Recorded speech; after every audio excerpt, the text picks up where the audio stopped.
व्याख्यान 52 लेक्चर 52। और इस व्याख्यान में हम चर्चा करेंगे एक त्वरित बिंदु आवेश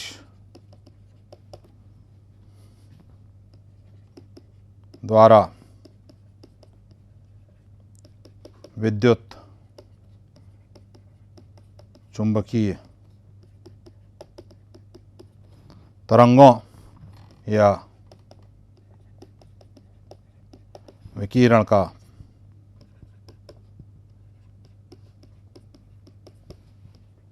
उत्सर्जन। थोड़ा सा इसका आपको भूमिका दे दूं कि जैसा कि हमने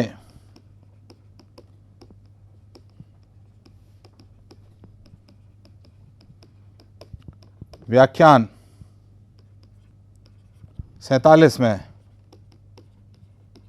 देखा था कि यदि हम एक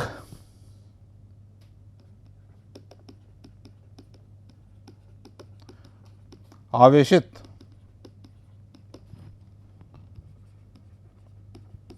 चद्दर को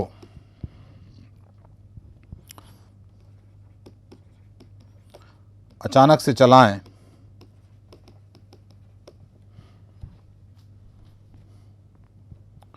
तो इससे एक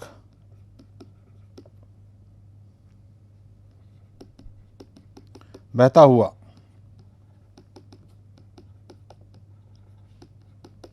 विद्युत चुंबकीय क्षेत्र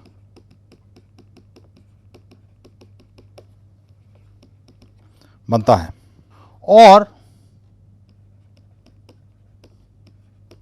यह c गति से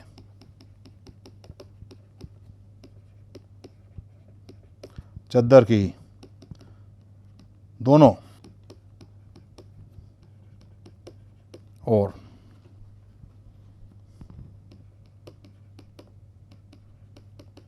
प्रवाहित होता है। उसमें हमने बहुत गणित नहीं लगाई थी, बल्कि तर्क दिए थे कि किस प्रकार चलते हुए एक चद्दर एक चुंबकीय क्षेत्र को पैदा करती है और वह चुंबकीय क्षेत्र किस प्रकार से चलते हुए एक विद्युत क्षेत्र को पैदा करता है और एक दूसरे के सहयोग से कैसे आगे बढ़ते हैं। अब ठीक इसी प्रकार के तर्कों द्वारा हम एक त्वरित होने वाले आवेश से बनने वाले विकिरण के विद्युत क्षेत्र और चुंबकीय क्षेत्र प्राप्त करेंगे और दिखाएंगे कि किस तरीके से ये ऊर्जा का संचालन करते हैं। तो इस व्याख्यान में हम ठीक इसी प्रकार के तर्कों से एक त्वरित बिंदु आवेश के लिए विद्युत और चुंबकीय क्षेत्र तथा इनसे प्रवाहित ऊर्जा निकालेंगे। तो ये हमारा उद्देश्य है। तो ये करने के लिए सबसे पहले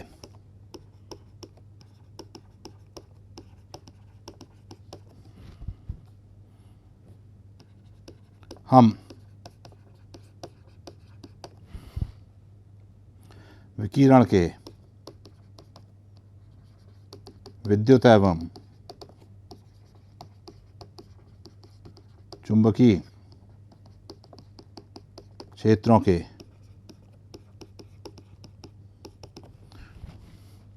गुणों की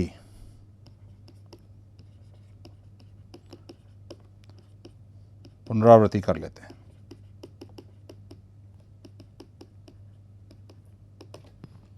तो इनके गुण हम दोहरा लेते हैं कि क्या होंगे। तो मानिए कि एक मूल बिंदु पर O पर एक आवेश Q है। यदि यह आवेश स्थिर है तो इससे जो विद्युत क्षेत्र निकलेगा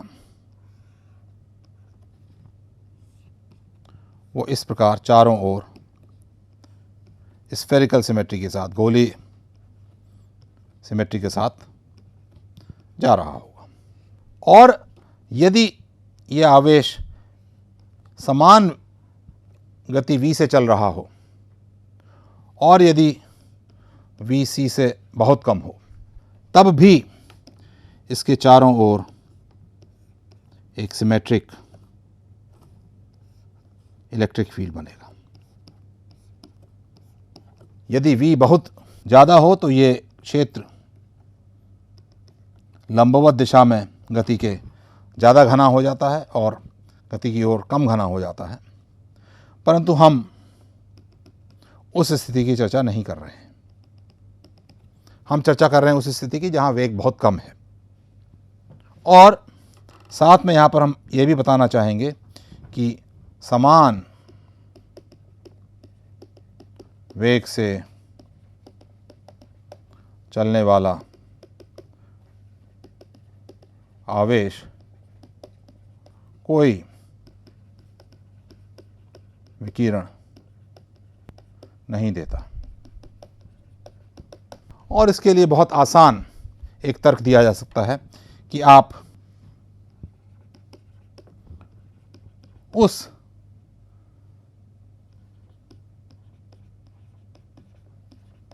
इनर्शियल फ्रेम में बैठें जिसका वेग आवेश के वेग के बराबर हो।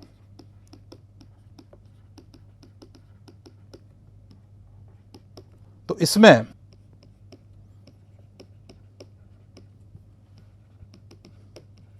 आवेश स्थिर होगा और कोई भी विकिरण नहीं देगा। और सापेक्षता के सिद्धांत के अनुसार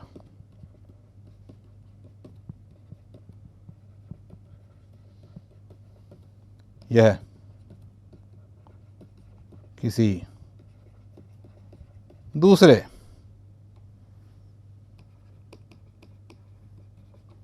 इनर्शियल फ्रेम में भी कोई विकिरण नहीं देगा। तो हमने ये दिखा दिया कि एक समान गति से चलता हुआ आवेश कोई विकिरण नहीं देता है और इसलिए इसको त्वरित होना ही होगा यदि इसको कोई विकिरण देना है। तो अब विकिरण से संबंधित E और B इनके गुणों की हम चर्चा करना चाह रहे थे। तो मान लीजिए ये Q एक ऑरिजिन पे है और ये त्वरित हो रहा है, तो मान लीजिए दाईं ओर त्वरित हो रहा है और ऐसे ही हम बाद में जो गणना करेंगे उसी के लिए करेंगे। तो इससे कुछ दूरी r पर यदि विकिरण इस ओर संचालित है तो हम पहले ही देख चुके हैं इससे पिछले 2-3 व्याख्यानों में कि इससे बनने वाला जो ई फील्ड होगा वो इसके लंबवत होगा। उसकी दिशा में जो दिखाई गई दिशा की ओर मान लेता हूँ, तो ई लंबवत होगा आर के। और इसी प्रकार जो बी होगा, चुंबकीय क्षेत्र भी आर के लंबवत होगा और चुंबकीय क्षेत्र ई के भी लंबवत होगा। और ई क्रॉस बी की दिशा जो होगी वो आर की ओर होगी, तो यहां पर बी बाहर की ओर आएगा। ये तो इसका पहला गुण हुआ। ये पहला गुण है दिशा।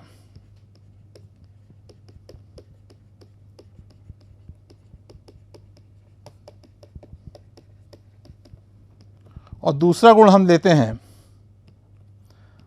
आर पर ई और बी की निर्भरता।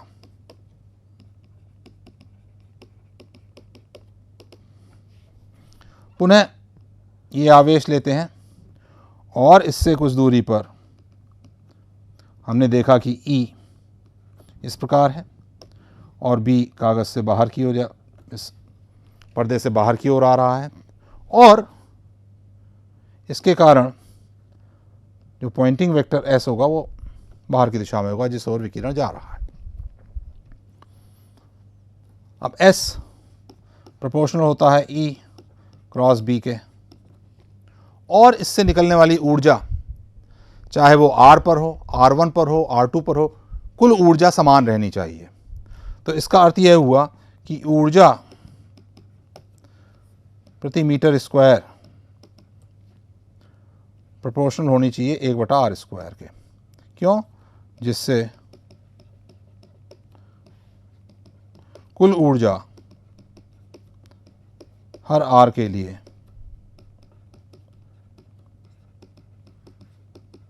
बराबर हो। इसको हम 4πr² से मल्टीप्लाई करेंगे।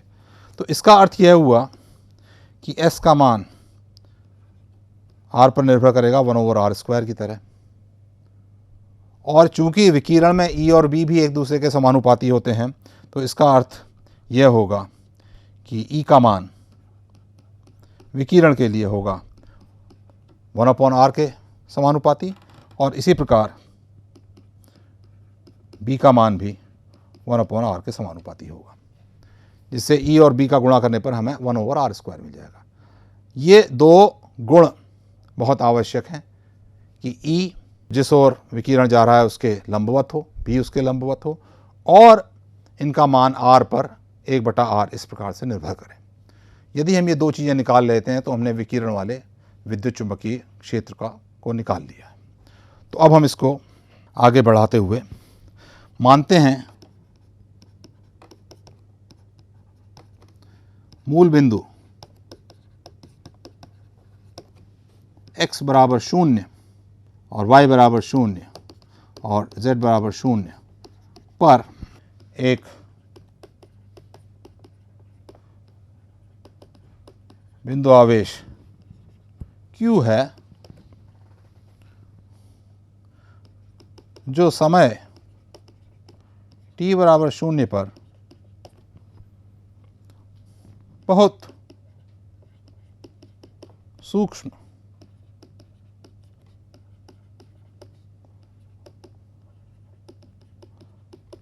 समय अंतराल टाउ के लिए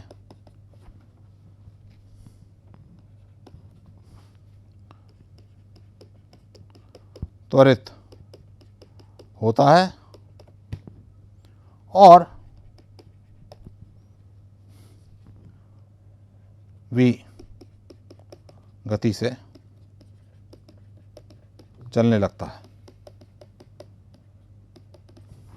तो हम दो चीज़ें और मानेंगे कि इसका जो त्वरण a होगा वो समान है v/टाउ, और दूसरी चीज़ मानेंगे कि v c से बहुत छोटा है।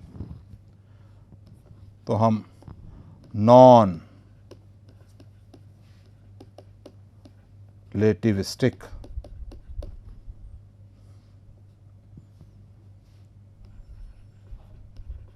रेजीम में कार्य कर रहे हैं।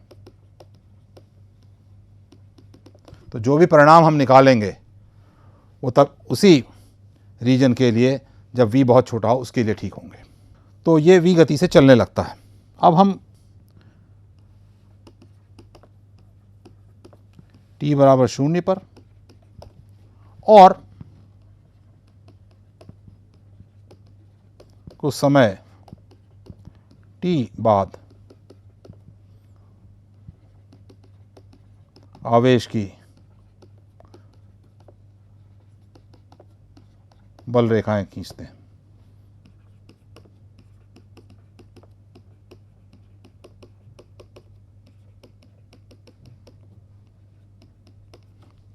तो t बराबर 0 पर यह आवेश है और इसकी बल रेखाएं बाहर की ओर जा रही हैं।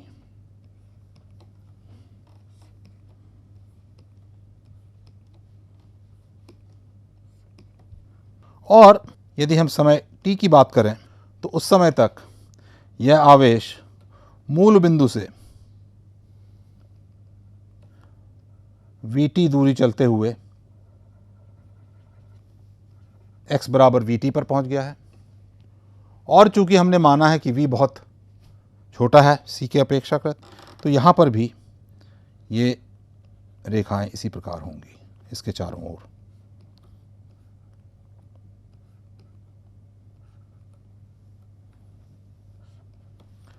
पर अब एक अंतर है। अंतर यह है कि t समय में ये सूचना कि ये आवेश चल चुका है केवल ct दूरी तक ही जाएगी।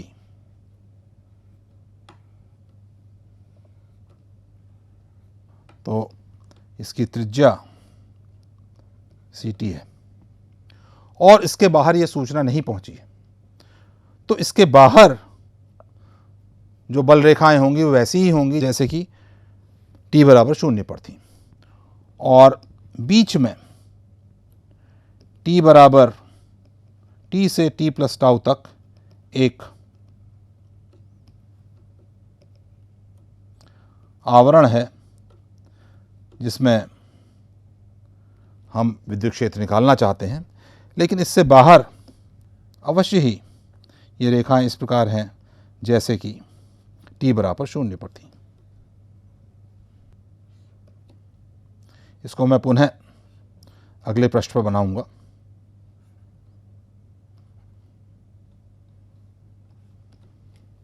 तो ये आप अंतर एक देखें कि रेखाओं में बाहर और अंदर एक अंतर है।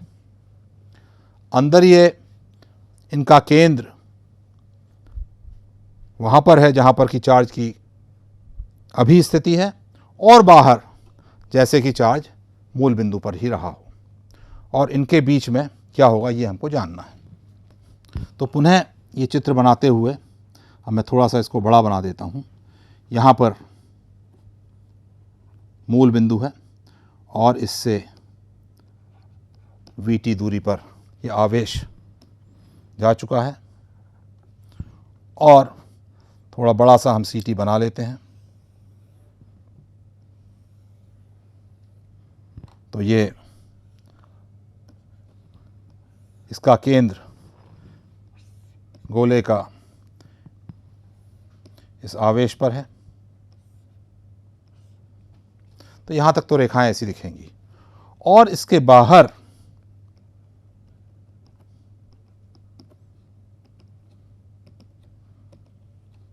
रेखाएं इस प्रकार होंगी मानो कि आवेश मूल बिंदु पर ही है, क्योंकि वह सूचना वहाँ नहीं पहुँची है। तो इसके बाहर यदि हम रेखाएं बनाएं तो ये इसी प्रकार होंगी जैसे कि मूल बिंदु से चल रही हूँ।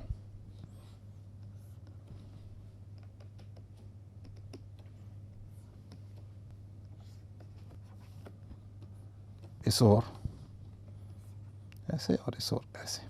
तो इनको थोड़ा और मैं मोटा बना देता हूँ। ये बाहर की ओर रेखाएं हैं।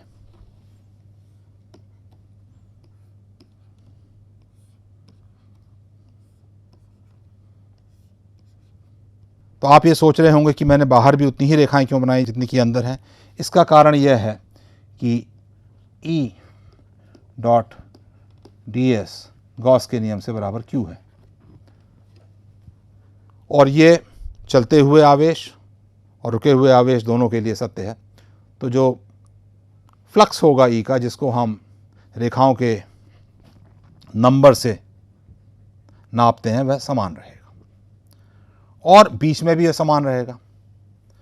इसका अर्थ यह हुआ कि बीच में ये रेखाएं मुड़कर बाहर जाने वाली रेखाओं से मिलेंगी।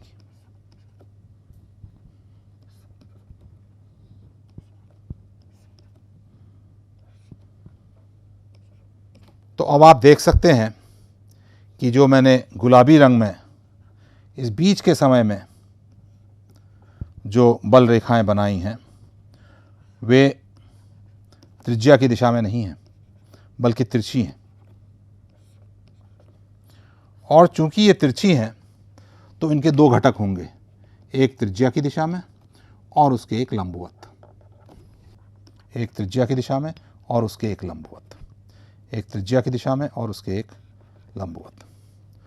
तो आप देख सकते हैं कि एक ई त्रिज्या के परपेंडिकुलर आ चुका है। तो यदि चार्ज, ये आवेश त्वरित होता है, जो जितने समय में त्वरित हो रहा है उतने समय में हमें एक ई परपेंडिकुलर मिल रहा है और ये ई परपेंडिकुलर बाहर की ओर चल रहा है। अब चूंकि ये ई परपेंडिकुलर बाहर की ओर चल रहा है तो इससे एक बी परपेंडिकुलर भी पैदा होगा, वो हम अभी देखेंगे। हमने चद्दर वाले जो स्थिति थी उसमें हमने देखा था किस प्रकार से चलता हुआ बी एक ई को पैदा कर रहा है, यहाँ पर चलता हुआ ई एक ई को पैदा करेगा। तो पहली चीज़ तो हमने ये दिखा दी कि त्वरित आवेश के कारण जितने समय आवेश त्वरित होता है, एक ई परपेंडिकुलर टू आर विद्युत क्षेत्र का घटक उत्पन्न हो जाता है। लेकिन केवल ये दिखा देना कि एक ई परपेंडिकुलर उत्पन्न हो गया है, ये इसके लिए काफ़ी नहीं है कि ये एक विकिरण वाला है क्षेत्र है। इसके लिए यह भी दिखाना होगा कि इसकी आर पर निर्भरता 1/r है, वो अब हम दिखाएंगे। तो अब इसको मैं पुनः छोटा बना देता हूँ क्योंकि इसकी ओर हम देखते रहेंगे। ये r बराबर सी टी है और इसके बाहर चूँकि सी टी वी टी से बहुत बड़ा होगा तो हम मान सकते हैं कि चार आवेश मान लीजिए एक ही जगह पर हैं और ये अंदर की ओर क्षेत्र है, ये ऐसे जाते हुए विद्युत क्षेत्र इस प्रकार बन गया है।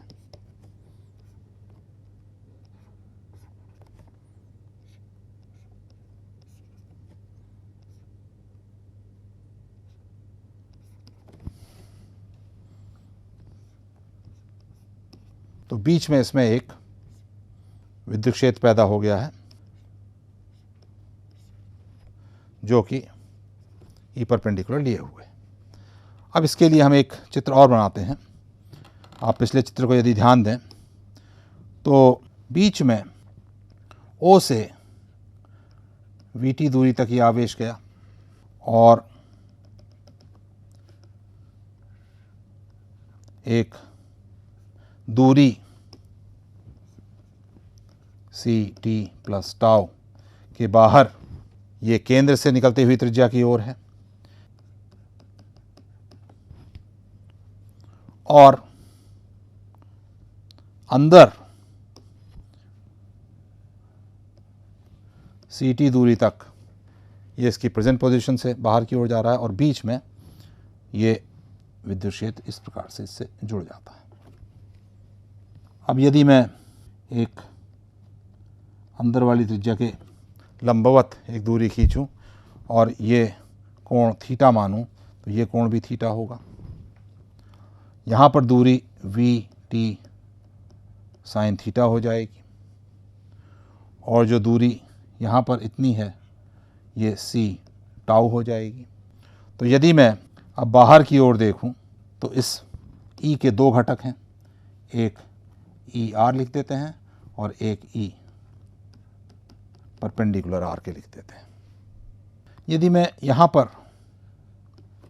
के त्रिकोण को देखूं तो ये इस प्रकार है, ई आर ई परपेंडिकुलर या ई आर और ई परपेंडिकुलर। और इसी में यदि मैं दूरियों पर एक त्रिकोण बनाऊं तो ये त्रिकोण होगा, ये दूरी है वी टी साइन थीटा, ये दूरी है सी टाउ।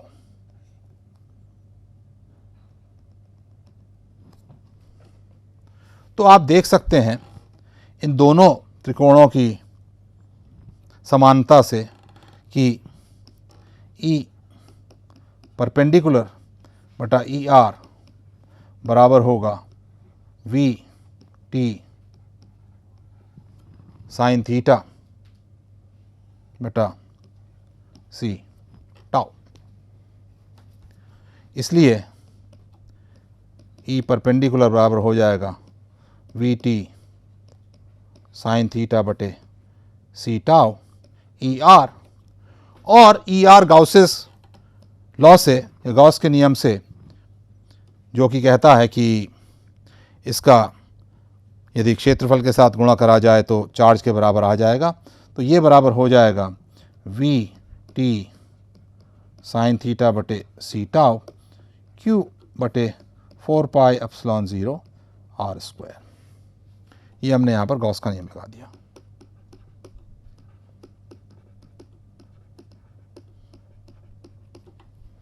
तो पूरी दिशाओं को, दूरियों को नापते हुए और किस प्रकार जो ई है वो कहाँ से कहाँ तक जाता है, कहाँ से कहाँ क्या दूरियां हैं, ये करते हुए हमने निकाल लिया कि ई परपेंडिकुलर और ई आर का क्या अनुपात होगा।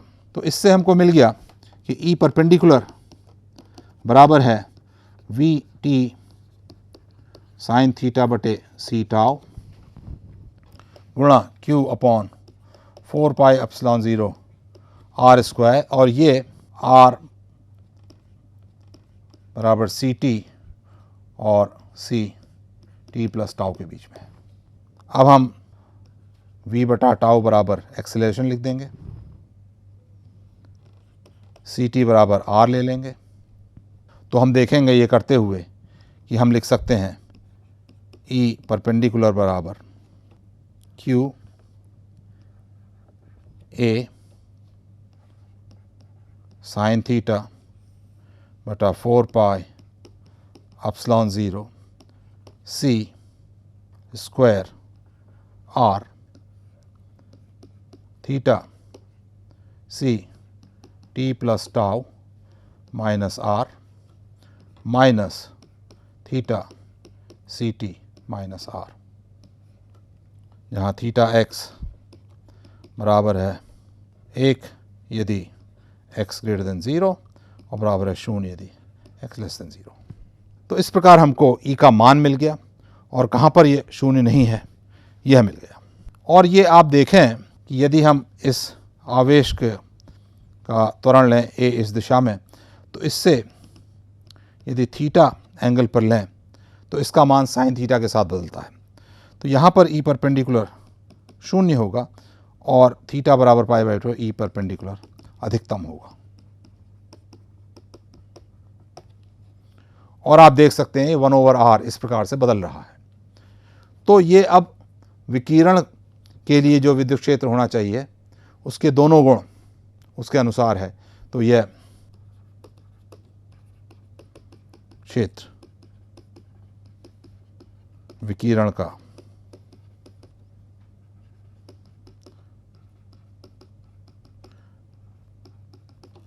विद्युत क्षेत्र है। तो अब आप देखें कि यदि हम ये आवेश यहाँ पर लेते हैं और इससे दूरी r पर है, तो सी टी से सी टाउ प्लस यहाँ सी टी प्लस टाउ तक हमें एक विद्युत क्षेत्र मिल गया जो कि इस दिशा में है, और ये बाहर की ओर गतिमान है। इस कारण जैसे जैसे बाहर की ओर चलेगा तो ये इस विद्युत क्षेत्र की जो हमको एक पल्स मिली, ये कुछ समय बाद थोड़ी बाहर की ओर चली जाएगी। तो यहाँ पर डी ई डी टी 0 नहीं होगा और यहाँ पर भी डी ई डी टी 0 नहीं होगा और इनकी दिशाएं दोनों ओर अलग होंगी। तो आप देख सकते हैं यह कर्ल ऑफ बी बराबर mu 0 epsilon 0 D E D T, इसके कारण एक बी क्षेत्र, एक चुंबकीय क्षेत्र देखा जो कि बाहर की ओर आएगा। यह आप स्वयं निकाल सकते हैं। यह हमने आवेश चादर के उदाहरण में भी करा था। और चूंकि डी ई डी टी एक और इस प्रकार है बाहर की ओर जाता हुआ, एक और बाहर की ओर जाता हुआ, एक और अंदर की ओर आते हुए है। तो यहाँ पर b केवल इसके बीच में होगा। और यदि हम स्टोक्स की प्रमेय का प्रयोग करें तो हमें b का मान भी मिल जाएगा, और b का मान बराबर होगा E परपेंडिकुलर के मान के बटा c। ये आप स्वयं देख सकते हैं। तो हमें अब मिल गया E परपेंडिकुलर बराबर q a साइन थीटा बटा 4 pi epsilon 0 c square r, और b परपेंडिकुलर बराबर q a साइन थीटा बटा 4 pi epsilon 0 c cube r। और दिशाओं के अनुसार अब s की दिशा बाहर की ओर, त्रिज्या की ओर होगी। और यदि हम s का मान निकालें तो इसका मान आपको मिल जाएगा q square a square sine square theta बटा 16 pi square epsilon 0 c cube r square. यह आपके लिए मैं अभ्यास के रूप में छोड़ रहा हूँ।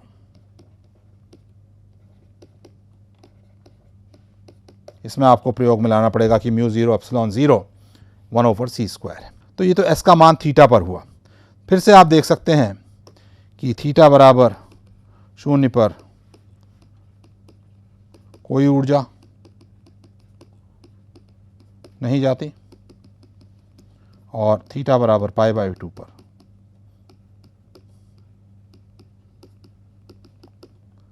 अधिकतम ऊर्जा जाती है। तो ये आप देख सकते हैं। अब यदि हम कुल ऊर्जा निकालना चाहें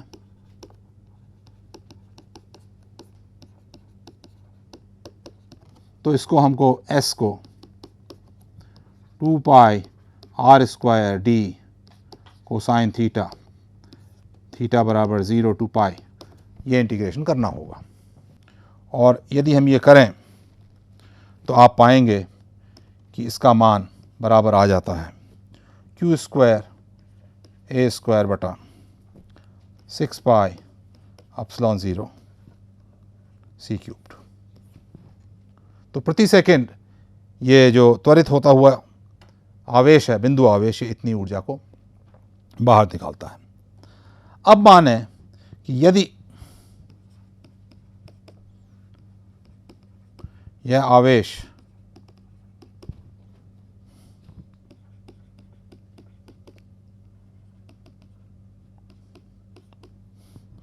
सरल आवर्त गति या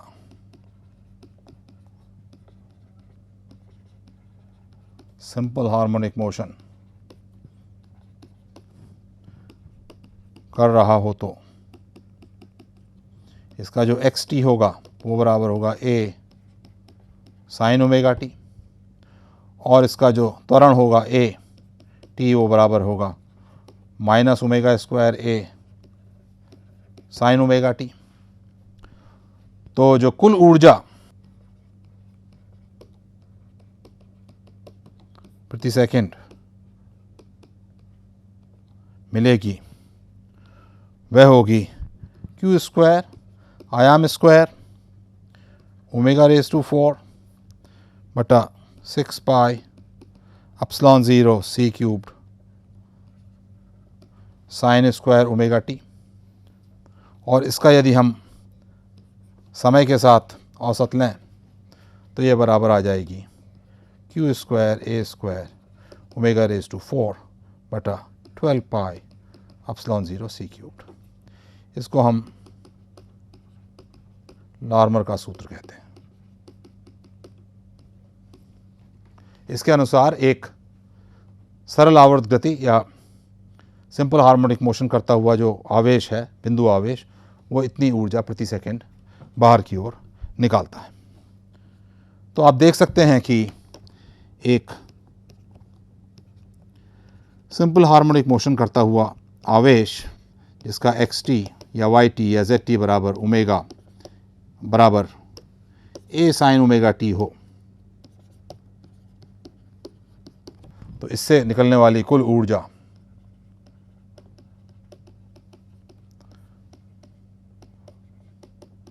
प्रति सेकंड बराबर Q square omega raise to 4 A square बटा 12 पाई एप्सिलॉन 0 c क्यूब होगी।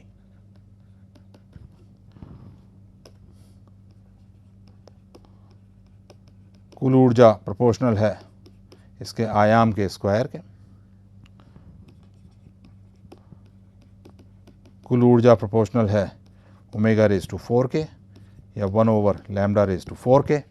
और इसी से आप नीले आकाश की व्याख्या करते हैं कि यदि बाहर से आने वाला, सूरज से आने वाला विकिरण जब छोटे छोटे धूल के कणों पर पड़ता है तो उसमें एक डाइपोल पैदा करता है, और यदि ये ओमेगा फ्रीक्वेंसी से दोलन कर रहा हो, यदि आने वाली प्रकाश की फ्रीक्वेंसी ओमेगा हो, तो इसका जो चारों ओर उत्सर्जन होगा उस बनने वाले डाइपोल से वो 1 ओवर लैम्डा रेज टू 4 के प्रोपोर्शनल होगा। तो लैम्डा जितना छोटा होगा उतना ज़्यादा चारों ओर ऊर्जा फैल जाएगी, इसीलिए हमको जो है आकाश नीला दिखता है। और ये सब v much much much less than c के लिए सही है। यदि आप रिलेटिविस्टिक रेजिम में चले जाएं तो उसमें जरा सूत्र बदल जाते हैं, लेकिन कम वेग पर यही सही है। तो अब इस व्याख्यान का मैं अंत करूंगा आपको एक अभ्यास देते हुए। ठीक इसी प्रकार की व्याख्या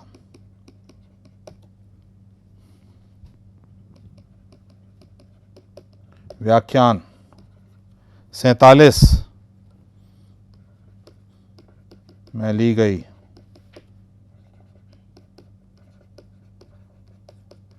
आवेशित चादर के लिए करें और दिखाएं कि जो उससे उत्सर्जित ऊर्जा है वह E परपेंडिकुलर के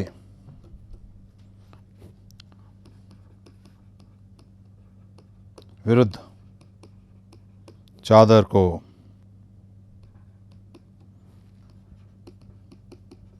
चलाए रखने के लिए करे गए कार्य के बराबर है। धन्यवाद।